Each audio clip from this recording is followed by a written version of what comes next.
Hello, ladies and gentlemen. Welcome to a new video. Basically, today we're going to be talking about the Warlords of Draenor gear changes. We've gotten some more information on them a couple months ago, actually, but I've missed it. So, it's probably something that all of you know already, but I'm going to just put it out there so you guys who don't know will know. And this pertains to the armor pieces of head, shoulders, chest, legs, gloves, belt, boots, and bracers. So, one of the things they said with primary stats was, our main intent for primary stats was to make sure that the higher item level pieces from new content are almost always superior to items from older content. Furthermore, the changes we're making to primary stats will help make pieces more universal, so groups will find gear drops more useful more often. This means you'll be disenchanting less intellect plate, only usable by paladins today, or agility mail, only usable by hunters and enhancement shamans today. As we discussed at BlizzCon, we're accomplishing this by making it so primary stats for a given piece of gear will change based on your current spec. Although it's likely that it's only new gear added in Warlords of Draenor will work like this, as it might be impossible to implement this for all existing gear. So, basically, some examples of the primary stat change will be this: armor pieces will have the same amount will have some amount of stamina and armor value. Armor pieces will always have strength, intellect, or agility as a primary stat. Plate has either strength or intellect, and mail and leather have either agility or intellect. Cloth has intellect only. In the cases of plate, mail, and leather, the primary stat will be changed depending on your current spec. Specifically, casters, including healers, will get intellect, and melee or tanks will get strength or agility, depending on what they are.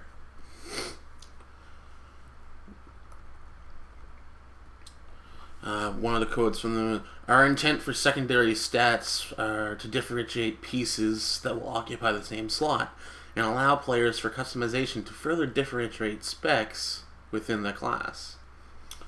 So a few important things about the secondary stats. Secondary stats don't change based on spec on armor pieces or any piece.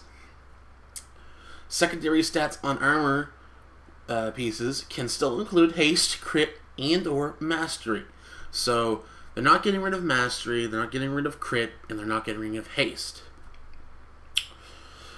Secondary stats on armor pieces will no longer include hit, expertise, dodge, or parry. These are all being retired in Warlords and will likely be removed from even all of the existing gear currently. Secondary stats on armor pieces will also no longer include spirit, nor will they include bonus armor, which are reserved exclusively for non-armor pieces, which are explained below. In addition, secondary stats on armor pieces may include several new stats. We are exploring the such things as readiness, amplify, and multi-strike.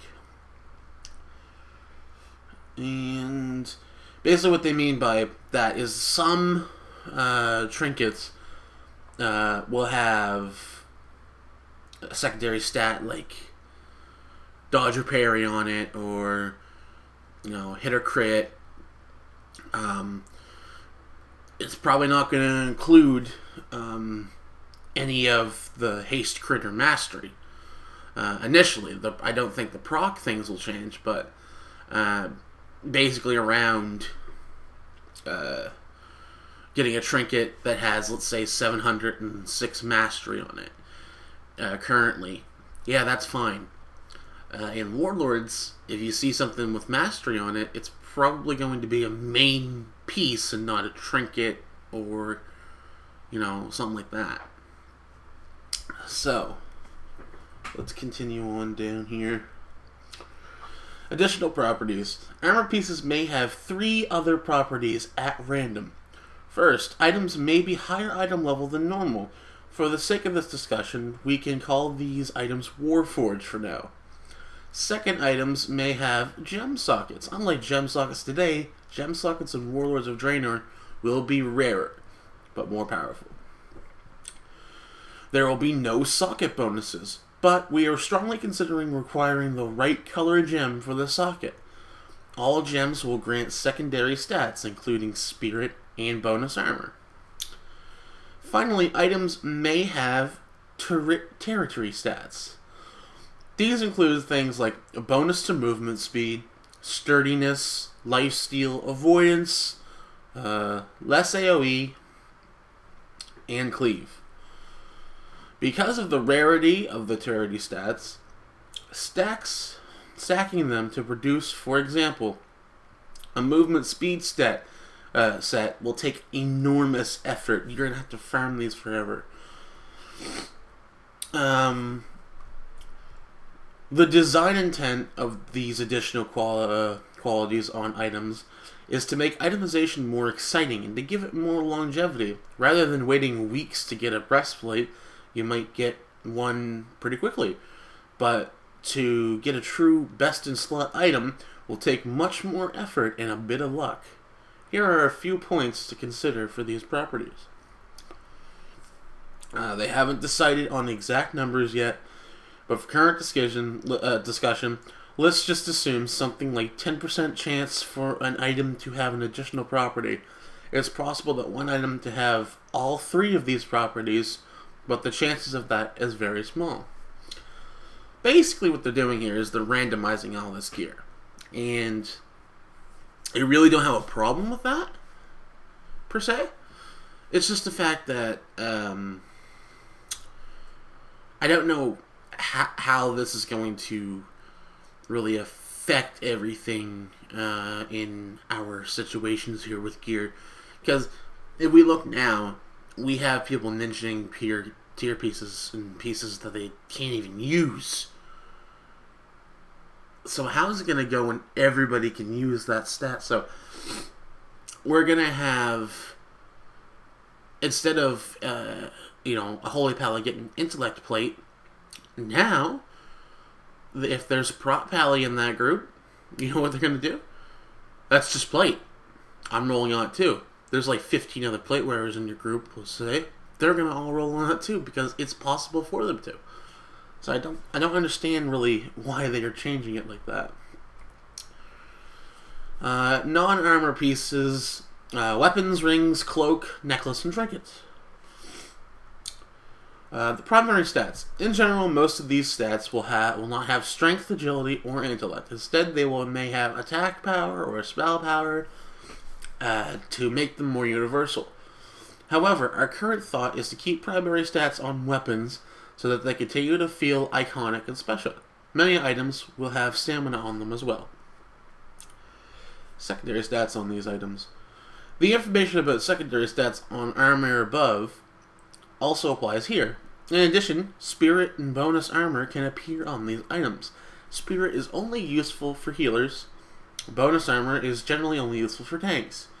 Spell power piece without spirit may be attractive to healers or may be attractive to DPS casters instead. Again, they're opening the gap here, so it's going to be harder to get gear, I think. The intent of including spirit and bonus armor on these pieces is to make it so some of these items are still valuable only to healer and tank specs, helping to make sure that they don't have too much competition for gear against the more numerous DPS players in a given group. There are also stats we consider interesting because how much of each of these stats are a tank or healer specific. So a tank or healer might want more subjective. For example, one tank in the group might prefer more bonus armor, while the other might prefer more haste. Paladin. And there's really not too much more information here. In the case of spirit, imagine that stacking spirit on every non-armor slot would give you more mana regen than you would reasonably need. That is to say, you likely won't need, in the case of bonus armor, This stat fills the niche that dodge and parry fill today. We like tanks avoiding attacks as the mechanic, but it hasn't proven to be particularly interesting gearing strategy. So yeah, we haven't seen a lot of tanks gearing for avoidance, really. Blizzard, I'm sorry to say, but as a tank myself, I am gearing towards avoidance. It's not even the fact that I'm gearing to avoidance, it's the fact that I'm gearing towards mastery now.